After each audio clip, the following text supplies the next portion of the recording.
We're here in Racine, Wisconsin with Mayor Cory Mason at Festival Hall on Election Day.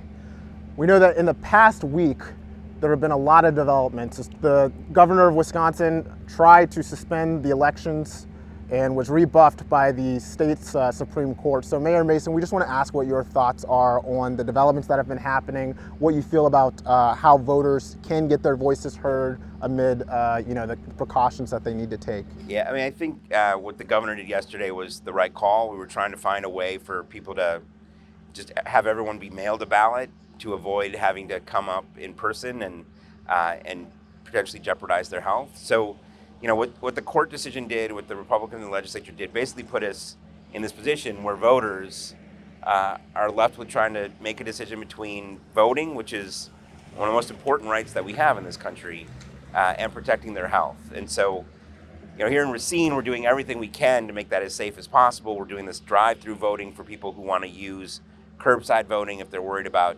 disabilities or the spread of coronavirus. People can just drive right up and do this so they don't have to stand in lines inside.